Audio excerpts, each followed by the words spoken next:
El rey de Egipto se parecía al rey de Asiria en pompa, poder y prosperidad. Uno igualmente se parece a él en orgullo, pues la misma tentación de una condición próspera, por lo que muchos son vencidos, resulta también falta para otros. Dos detalles son de notar en el versículo 10. Hay un cambio rápido, cosa común en el estilo bíblico, de la segunda persona del singular a la tercera, pues el versículo comienza así literalmente. Por consiguiente, así dice el Señor Jehová, por cuanto te han encumbrado en estatura y ha puesto su cima entre las densas ramas. Ve, el profeta no se dirige a este versículo a Egipto contra la opinión, sino el rey de Siria, tanto en la primera frase como en la segunda, a pesar del cambio súbito de persona.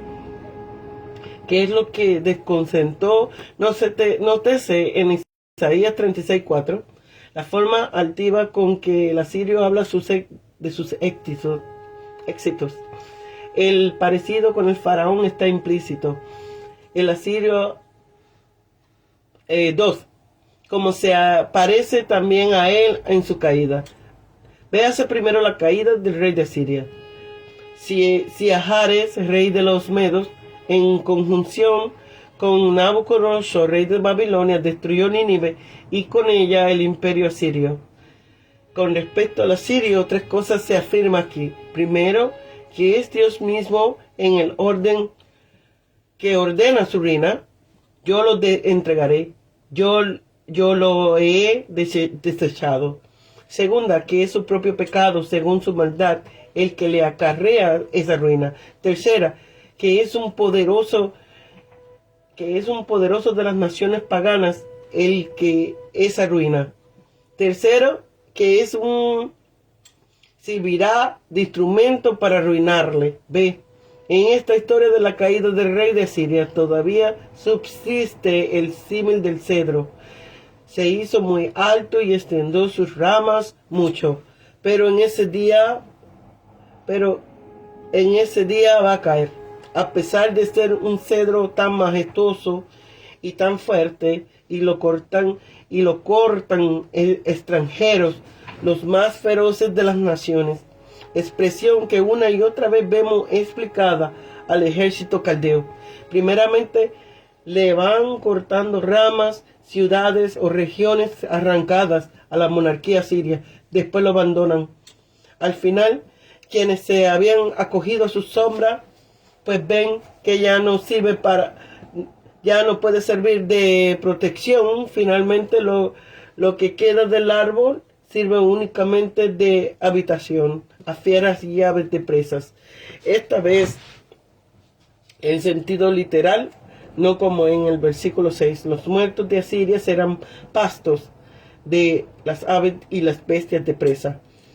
Con la caída, todos los árboles que aún se sostenían en estos se desmayaron, es decir, desfallecieron. Las naciones que todavía se tenían en pie al ver cómo caía una nación más fuerte que ellos y los demás árboles que ya había sido cortada con anterioridad.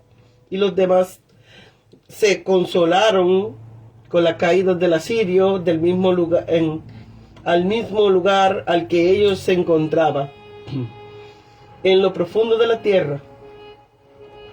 Acerca de Babilonia, con este corte de este cedro, se ha de entender la suerte de este poderoso monarca, de todos los que le apoyaban. El estruendo de su caída sembró la alarma a las naciones.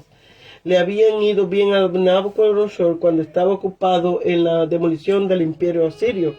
Si hubiese recibido el aviso que con este se les daba también a él, el versículo 18 hace la aplicación de la caída de Asiria a la que le esperaba el rey de Egipto. De igual manera, caerá el faraón. Concluye aquí el relato de la destrucción del faraón y de Egipto. Este capítulo es descrito como uno de los más extraños pasajes en la literatura. consta de dos endechas.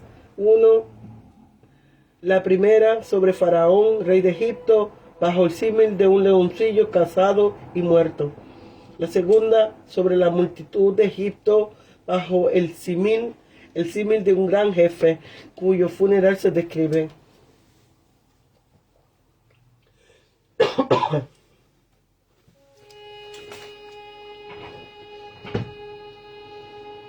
Se le ordena al profeta que levante endecha sobre Faraón, rey de Egipto. Se le ordena también que muestre el motivo de esta endecha. El faraón ha sido un perturbador de las naciones, incluso de su propia nación. Se hacía pasar a sí mismo como un leoncillo que espanta con rugidos, mientras que en realidad era como un dragón en los mares, esto es, como un cocodrilo, cuyo dominio está confinado a las aguas. Si Egipto hubiese tenido sentido común, se habría limitado a su propio país. B. El que se empeña en perturbar las demás naciones había de esperar que le perturbasen a él, pues Dios es justo. Esto es descrito mediante una comparación. ¿Es Faraón como un gran dragón? Dios tiene una red lo suficientemente fuerte para sujetarle. El ejército caldeo, compuesto de soldados de muchas naciones, reunión de muchos pueblos, se encargará de pescarlo en la red de Dios. La carne de este gran dragón quedará tendida sobre los montes. 5. Jehová la pondrá y llenará los valles en su nombre. Carroña es asquerosa. Con el faraón caerán en la batalla tanto cadáveres como sus soldados, y hasta el pueblo llano, que quedará esparcido por los nombres y apillados por los valles. La destrucción de Egipto producirá en los países vecinos una tremenda impresión cuando el faraón, que ha sido una gran antorcha ardiente y llanamente, se extinga. La humarada que levantará será tan gigantesca que cubrirá el sol con nublado. Esta frase y los demás de este versículo tienen claro sabor apocalíptico, donde la figura apunta al día de Jehová. B. El corazón de muchos pueblos se llenará de terror al ver que la palabra de Dios de Israel se ha cumplido en la destrucción de Egipto, y que todos los dioses de Egipto han sido incapaces de impedirla o aliviarla. Los dejará atónicos al ver que tal opulencia y tanto poder han venido a parar en nada. No será un poder, han venido a parar, no será un asombroso de admiración, sino de terror. Cuando otros son llevados a las ruinas por el pecado, tenemos motivos para estremecernos de miedo, como sabiéndonos culpables y reos de la muerte. La espada del rey de Babilonia, la que cae sobre Egipto, y con la del rey, la de su poderoso ejército, los más feroces de las naciones. La mansedumbre de Egipto será destruida. La pompa de Egipto será un buen botín para el enemigo. El ganado del país que solía pastar junto a los ríos será destruido también, ya sea por las corrientes saltarinas. Correrán hasta mansamente.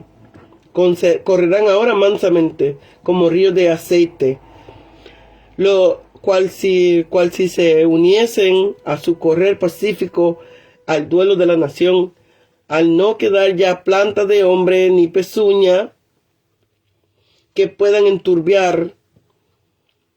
Así sabrá que yo soy Jehová. Esta profecía completa del oráculo carga de Egipto. 1. Fúnebre. El funeral de este viento antaño floreciente. este cadáver del reino llevado aquí al sepulcro. Se le ordena al profeta predecir su destrucción. No obstante, tiene que hacerlo como alguien que se ha interesado efectuosamente por ellos. Ha de echar sobre las multitudes de Egipto, incluso cuando los que están despeñados, una vez que Egipto ha muerto, que tengan un funeral honroso, que sean enterrados juntamente con las hijas de las naciones poderosas, es decir, con otros estados y pueblos que experimentan una suerte similar. En este cadáver del reino se le da la bienvenida en el sepulcro, en las profundidades de la tierra.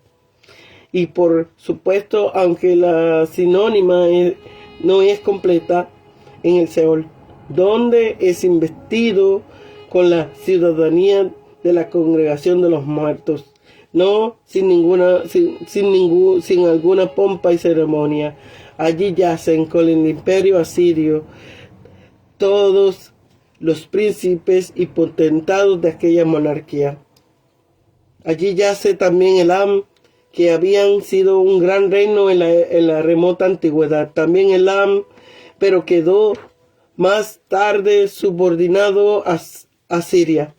También Mesec, Tubal y todas sus multitudes, esto es, sus respectivos pueblos. El contenido del versículo 17 refiere a Mesec y Tubal. Mesec y Tubal tienen un final más humillante que en las otras naciones. Estas últimas, que antaño fueron potencias guerreras, descienden al Seol con su equipaje militar, pero Mesec y Tubal reposan entre los que han sido despojados de sus armas. No se declara cuáles fueron sus excepcionales iniquidades que le ganaron este destino especial. También yace allí el reino de Edom, que había florecido por largo tiempo, pero había sido asolado antes de la destrucción de Egipto, a la que se alude de nuevo aquí en el versículo 28. Los príncipes del norte es indudablemente una alusión a los sirios, que aparece aquí cerca de sidonios, en representación de todos los fenicios.